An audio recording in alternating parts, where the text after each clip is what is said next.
جو سب سے زیادہ انہوں نے کام کیا وہ خواتین کا ریپ کا والا کیا، اور دنیا میں بھارت کے لیے سب سے زیادہ مسائل انہی الزامات کی وجہ سے، ریپ والے کی وجہ سے۔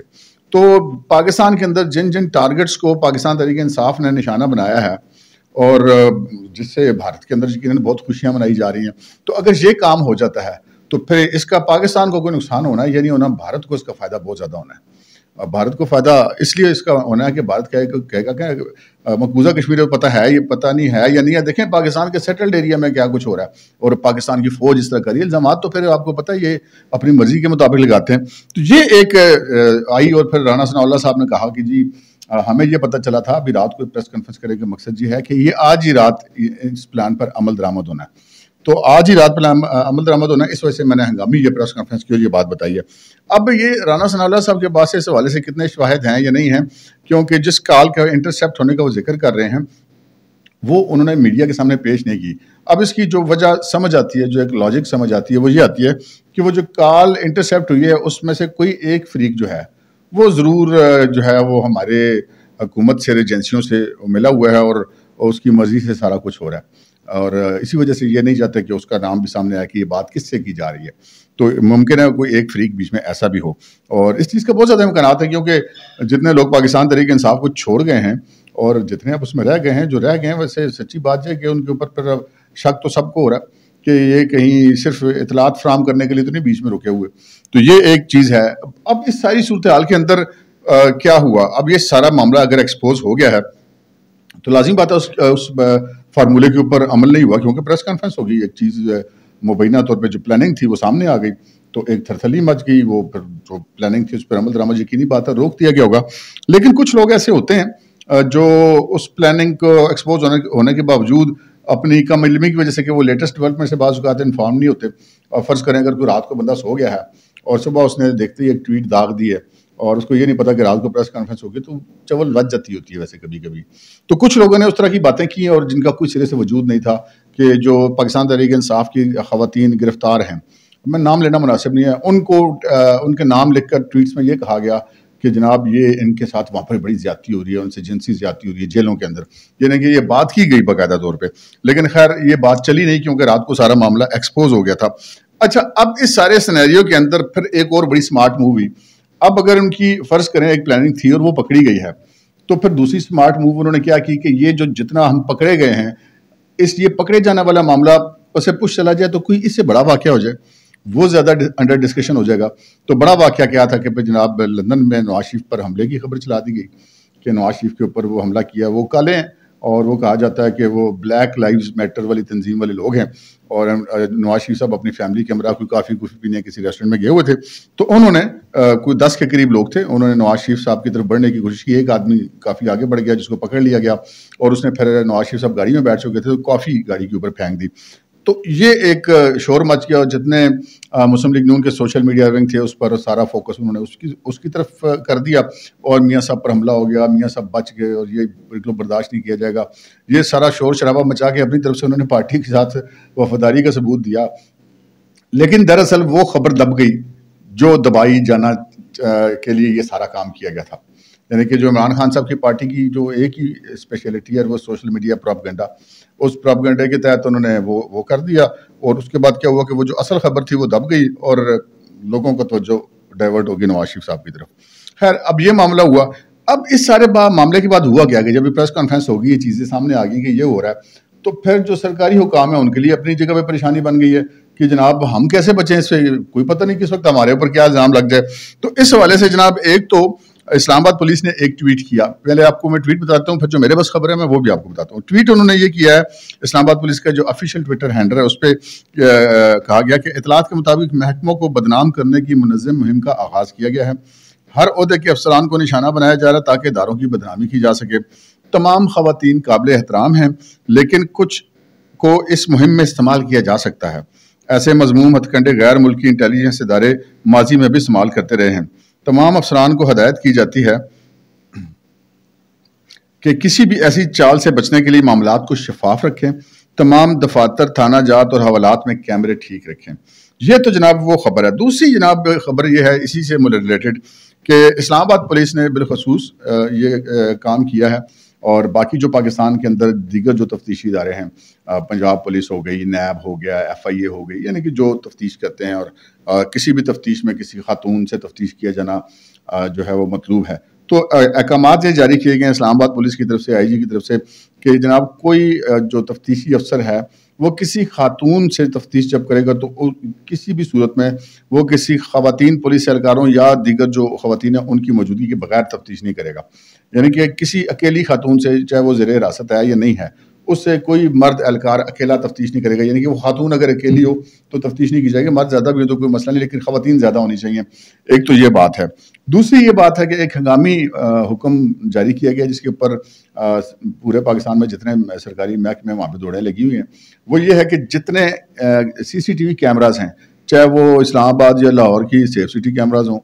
چاہے وہ جیلوں کے اندر لگے ہوئے کیمرے ہوں، چاہے وہ تھانوں میں لگے ہوئے کیمرے ہوں، چاہے وہ سڑکوں کے اوپر لگے ہوئے کیمرے ہوں، تمام تر کیمرے کا ہے جی کہ ہر وقت وہ کیمرے آن رہیں گے، 100% اس چیز کو انشور کیا جائے کہ تمام کیمرے ٹھیک ہوں گے، فنکشنل ہوں گے، اور جو جتنی بھی خواتین ہیں پاکستان تحریک انصاف سے متعلقہ جو گرفتار ہیں ان کو بھی وہ ایسی جگہوں پہ رکھا جائے گا جہاں پہ وہ کیمروں میں ویزیبل ہوں۔ تو یہ اس وقت سچویشن ہے کہ ایک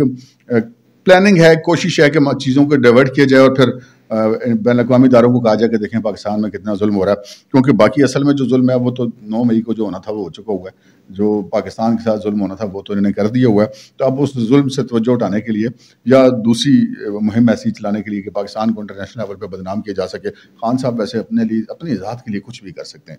یہ میری ایک اوپینین ہے، آپ اس سے اختلاف بھی کر سکتے ہیں، آپ کا حق ہے، لیکن یہ ایک چیز جو ابھی تک جو حالات ہیں آج تک میری اوپینین جو ان کے بارے میں ہوئی ہے وہ درست ہی ثابت ہوتی جا رہی ہے۔ آگے بڑھتے ہیں جناب، پاکستان تحریک انصاف سے لوگوں کے نکلنے کا سلسلہ جاری ہے، اور سلسلہ جاری ہے، اور ایسے صورتحال میں اب جو فوکس ہے، بہت سارے لوگ تو نکل گئے ہیں، اس وقت جو زیادہ فوکس ہے وہ KP کی طرف ہے، خیبر پختونخوا کے صوبے کی طرف سارا فوکس ہے، اور خیبر پختونخوا صوبہ جو عمران خان صاحب کی پارٹی کی مین اسٹرینتھ ہے۔ اچھا، وہاں پہ جو لوگ ہیں وہ اس وقت جو ہیں وہ 4 ایک لوگ ہیں وہاں کے زیادہ امپورٹنٹ ہم ان کو کہہ سکتے ہیں، ایک تو ہے مراد سعید، وہ اس وقت روپوش ہیں، انڈر گراؤنڈ ہیں، ان کو کچھ پتہ نہیں ہے۔ دوسرے تھے علی امین گنڈا پور، کافی حد تک ان کا سافٹ ویئر اپ ڈیٹ بھی ہو گیا ہوا ہے، ٹھنڈے ٹھار بیٹھے ہوئے ہیں، لیکن 2 بڑے امپورٹنٹ بندے جی، وہ ایک اسد کیسر صاحب اور ایک پرویز خٹک صاحب۔ اب اسد کیسر صاحب جو ہیں وہ اسپیکر قومی اسمبلی بھی رہے پاکستان تحریک انصاف کی طرف سے، اور انہوں نے اسپیکر کے عہدے پہ بیٹھ کے جتنا آئینی طور پہ وہ غیر جانبدار عہدہ ہونا چاہیے، لیکن جتنا انہوں نے اپنی پارٹی کے لیے کام کیا وہاں پر سرے عام ٹویٹیں کر کر کے کہ میں کپتان کا سپاہی ہوں اسپیکر ہونے کے باوجود، تو ایسا بندہ کدھر گیا جی؟ امپورٹنٹ بات تو ہے۔ اب دوسرے بندے پرویز خٹک صاحب ہیں۔ پرویز خٹک صاحب تو میں یہ سمجھتا ہوں کہ پاکستان تحریک انصاف کے اندر اگر کوئی سب سے زیادہ سیاسی ذہن رکھنے والا، بلکہ اگر میں یہ کہوں کہ واحد سیاسی ذہن رکھنے والا بندہ تو وہ پرویز خٹک ہے۔ وہ کئی دہائیوں کی سیاست کا تجربہ ہے، پیپلز پارٹی میں رہے، پوری فیملی سیاست میں ہے، سیاست کی بیسکس کو جانتے ہیں، سیاست کی رواداری کو بھی جانتے ہیں، مطلب پرویز خٹک بنیادی طور پہ ایک سیاستدان ہے، بنیادی طور پہ ایک سیاستدان ہے۔ تو پرویز خٹک صاحب جو ہیں وہ اس ساری سخت وقت میں غائب ہیں، ان کو تو ان جیسے بندوں کو تو صرف عمران خان صاحب کے ساتھ ہونا چاہیے تھا کہ ان کو درست مشورے دے سکیں، عمران خان صاحب کو سیاست والا ان کا رویہ کبھی نہیں رہا۔ تو یہ جناب ہم نے پھر اپنے طور پہ کوشش کی کہ پتہ کیا جائے کہ یہ کدھر ہیں، تو اس وقت پتہ یہ چلا کہ جناب یہ دونوں بندے ڈیلیبریٹلی جو ہیں وہ زیر زمین ہیں۔ ڈیلیبریٹلی کیوں زیر زمین ہیں؟ اس کی وجہ یہ ہے کہ اسد کیسر جو ہے وہ ان کے اوپر مالی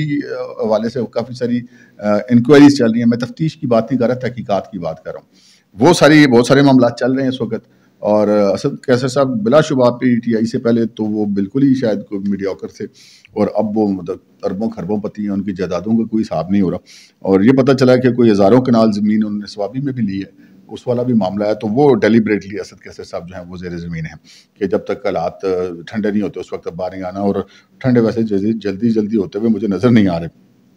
خیر، جو اب باتیں ہیں پرویز خٹک صاحب کی طرف، پرویز خٹک سے ان کے بھائی بھابیاں، فیملی، عزیز، رشتہ دار ساری سیاست میں ہیں، تو وہ پرویز خٹک صاحب کے بارے میں بھی کچھ ایسی خبریں آ رہی ہیں کہ ان کے بھی جو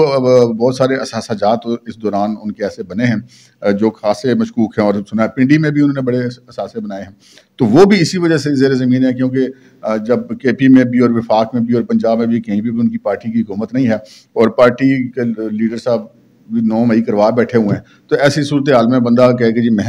اپنے اثاثہ جات کی تفتیش مطلب کروانے کے لیے منظر عام پہ آ جاؤں تو وہ شاید وہ مناسب نہیں سمجھیں گے. اور پھر دوسری پرویز خٹک صاحب کے حوالے سے ایسی بھی اطلاعات موجود ہیں کہ اور چونکہ ماضی میں پاکستان پیپلز پارٹی کے ساتھ وہ رہے ہیں تو پاکستان پیپلز پارٹی کے ساتھ بھی ان کے رابطے جاری ہیں, اور اگر پرویز خٹک صاحب جو ہے پاکستان تحریک انصاف کو چھوڑتے ہیں تو وہ پاکستان پیپلز پارٹی کے اندر جا سکتے ہیں. آگے بڑھتے ہیں جناب, اپنی اس خبر کی طرف آتے ہیں, بابر اعوان صاحب والی خبر کی طرف, کہ ایسی صورتحال میں کہ جب 602 یا 608 لوگ نو فلائی لسٹ میں ہیں عمران خان صاحب سمیت, بشرا بی بی سمیت, تو بابر اعوان صاحب کیسے سارے اس معاملے میں نکل گئے. اچھا, بابر اعوان صاحب کے نکلنے کی اس میں آپ کو 2-3 وجوہات جو نکل سکنے کی, نکل پانے کی میں بات کروں, جانے کی وجہ کی بات نہیں کر رہا, نکل پانے کی بات کروں. وہ وجہ کیا ہے؟ ایک تو بابر اعوان صاحب ایک بڑے سینئر وکیل ہیں اور اپنے جو عدلیہ کے اندر ان کا بہت بڑا ایک گروپ بھی ہے, احترام بھی کرتے ہیں لوگ ان کا بینگ اے سینئر لائر. تو بابر اعوان صاحب کے خلاف کوئی اس طرح کا کوئی بوگس مقدمہ موجود نہیں ہے جو کہ بابر اعوان صاحب کے باہر جانے کے راستے میں رکاوٹ بنتا. پھر دوسرا 9 مئی والا واقعہ, اس میں بھی بابر اعوان صاحب کی کوئی انوالومنٹ کسی جگہ پر نہیں پائی گئی ابھی تک کی جو ہماری اطلاعات ہیں. آگے کچھ بدل جائے تو کچھ کہہ نہیں سکتے. تیسری بات یہ ہے کہ بابر اعوان صاحب کو جب ملک سے اس وقت نکلیں جب ابھی یہ نو فلائی لسٹ نہیں بنی تھی, اس سے کچھ دن پہلے وہ نکل گئے, 1-2 دن پہلے وہ نکل گئے تھے. تو ایک خیال یہ بھی ہوتا ہے کہ شاید بابر اعوان صاحب فرار ہو گئے, لیکن اگر ہم وہ وجوہات دیکھیں تو ان کے فرار ہونے کی وجہ بنتی نہیں ہے. اب آتے ہیں ہم دوسرے مرحلے کی طرف کہ بابر اعوان صاحب باہر گئے ہیں تو کیوں گئے ہیں. اس معاملے میں کوئی 3-4 وجوہات ہو سکتی ہیں, اور اس کے بعد پھر ہم نے اس حوالے سے ڈاکٹر صاحب کے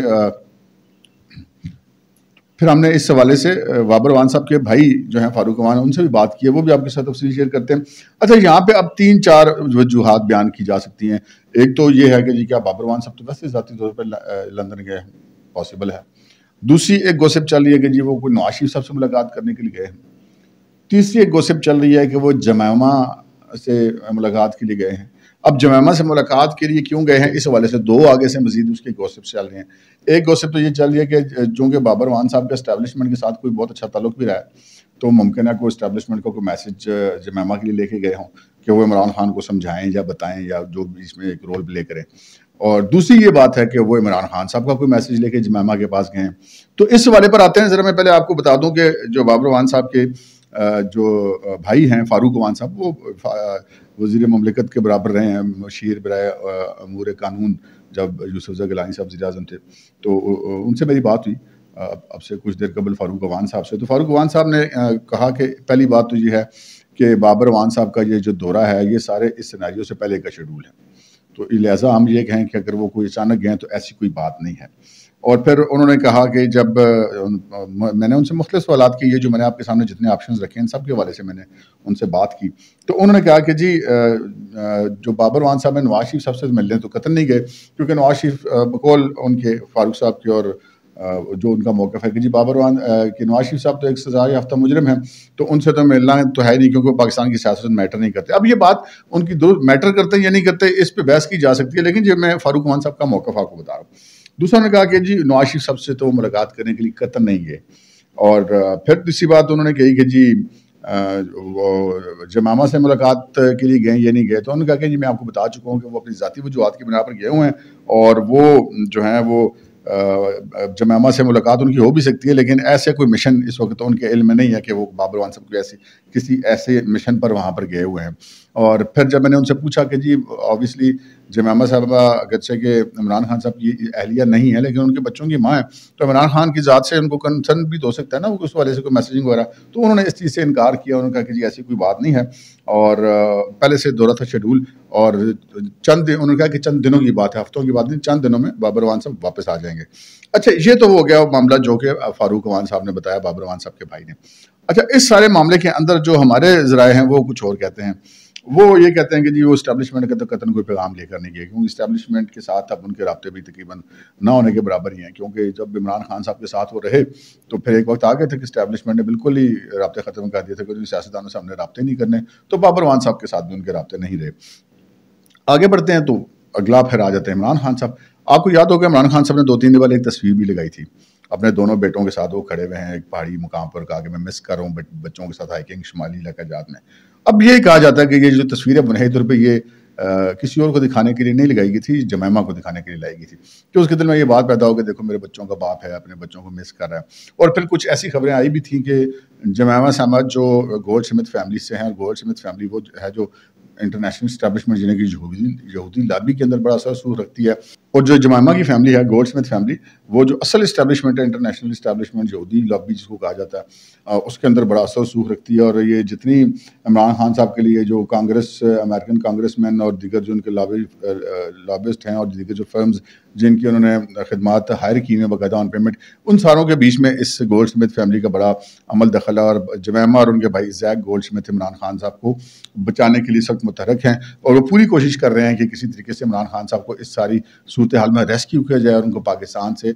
باہر جو ہے وہ نکلنے میں مدد دی جائے. اب معاملہ یہ ہے کہ جو عمران خان صاحب ہیں وہ لندن بھی نہیں جا سکتے، برطانیہ سے نہیں جا سکتے کہ وہاں پہ عارف نقوی والا کیس چل رہا ہے، فراڈ والا، تو وہ وہاں پر جائیں گے تو یقیناً قانون کی زد میں آئیں گے. وہ امریکہ بھی نہیں جا سکتے کیونکہ عارف نقوی ہی کا جو ایک پارٹنر ہے، غالباً خالد نام ہے ان کا، میں نے ایک پروگرام ان کے اوپر پورا کیا تھا، وہ بھی وہاں پر FBI نے پکڑے ہوئے تھے اور انہوں نے بھی نام عمران خان صاحب کا اور عارف نقوی کا لیا تھا، تو وہاں پر بھی نہیں جا سکتے. اور پھر آ گیا مشرق وسطیٰ، تو مشرق وسطیٰ کے جو ہمارے کے سعودی عرب، UAE، قطر وغیرہ، وہاں پر جو ہے وہ عمران خان صاحب کے لیے کوئی اتنی ایکسیپٹنس وہاں پر نہیں ہے. اور یہ ایک فیکٹ ہے، اب کوئی اس کو مانے یا نہ مانے. تو لیکن بہرحال یہ کوشش کی جا رہی ہے، جمائمہ صاحبہ کوشش کر رہی ہیں کہ کسی طریقے سے عمران خان کو ریسکیو کیا جائے، کیونکہ عمران خان صاحب اس وقت بہت تیزی سے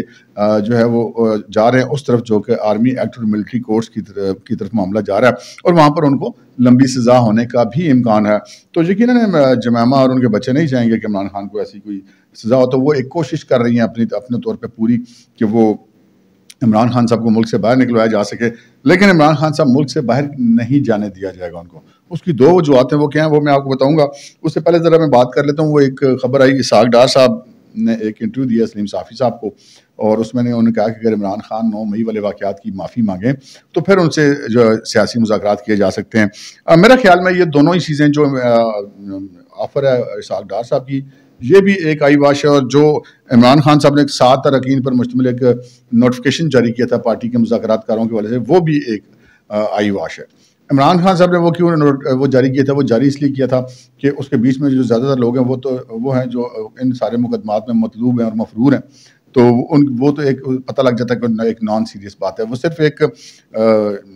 آن ریکارڈ ایک چیز کو لایا گیا تھا. آن ریکارڈ اس لیے چیز کو لایا گیا تھا کہ اگر وہ جو سازش کا الزام ان کے اوپر ٹھیک ہے کہ وہ اگلی رات کو ہی جو ہے وہ کوئی سازش ایسی کر رہے تھے ریپ شیپ والی، تو وہ کہا جا سکے کہ دیکھیں ہم تو ان سے مذاکرات کرنے کی کوشش کرتے اور یہ ہمارے ساتھ ایسا کر رہے تھے. تو اس کے نوٹیفیکیشن کی بیسکلی یہ وجہ تھی. اور رہی اسحاق ڈار صاحب کی بات، کہ اسحاق ڈار نے یہ بات کیوں کی کہ عمران خان معافی مانگے تو جو ہے ان سے مذاکرات ہو سکتے ہیں. کہ عمران خان اگر ان سارے معاملات کی معافی مانگے گا تو وہ جو لوگ عمران خان کی باتوں میں آ کر جو جیلوں میں چلے گئے، جو ملٹری کورٹس میں چڑھ گئے، ATC میں چلے گئے، تو وہ پھر سارے تو عمران خان صاحب کے پلے تو کچھ نہیں رہے گا. تو اس لیے بھی انہوں نے کہا کہ ایسی آفر رکھو جو ماننے والی ہو ہی نہ. تو یہ دونوں کی ایک صورتحال تھی. اب میں آتا ہوں اس خبر کی طرف کہ جمائمہ صاحبہ جو ہیں وہ اپنی اس کوشش میں کامیاب نہیں ہوں گی. کامیاب اس لیے نہیں ہوں گی کہ عمران خان صاحب اگر ان کو ملک سے باہر جانے دیا جاتا ہے تو یقینی طور پر وہ باہر جا کے کوئی آرام سے نہیں بیٹھ جائیں گے. وہ اپنے بچوں کے ساتھ پرسکون زندگی گزارنا نہیں شروع کر دیں گے. وہ جو ان کو ادھر اقتدار کا چسکا لگا ہوا ہے وہ اس سے تو وہ پیچھے نہیں ہٹ سکتے. اور پھر ان کے پاس جتنا جو ان کی اصل پاور ہے وہ سوشل میڈیا کے جو ان کے اصل جو پاورفل ونگز ہیں وہ پاکستان سے باہر ہیں آلریڈی. تو عمران خان صاحب وہاں پر بیٹھ کے ان کو آپریٹ کرتے رہیں گے اور پاکستان کے اندر ایک وبال مچائی رکھیں گے. تو عمران خان کو باہر جانے دینے کا مطلب ہے کہ پاکستان میں جو ہے وہ وبال چلتا رہے اور معاملات پرسکون سمت میں نہ چل سکیں. اور اگر معاملات پرسکون سمت میں نہیں چلتے ہیں تو پھر سی پیک پہ اثر پڑے گا، یعنی کہ چین پہ اثر پڑے گا. تو اگر چین پہ اثر پڑے گا اور عمران خان صاحب کو باہر جانے دیا جائے گا تو پھر یہ سارا جو پاکستان کا آئندہ فیوچر کا معاشی سیٹ اپ ہے وہ سارا ڈسٹرب ہو جاتا ہے. تو فی الحال عمران خان صاحب اگر جتنی مرضی کوشش کر لیں ان کے باہر جانے کی اجازت ملنے کے یا کسی بیرونی دباؤ کو قبول کر کے ان کو باہر جانے دینے کے کوئی امکانات نہیں ہیں. اب تک کے لیے اتنا اجازت دیجیے. اللہ حافظ.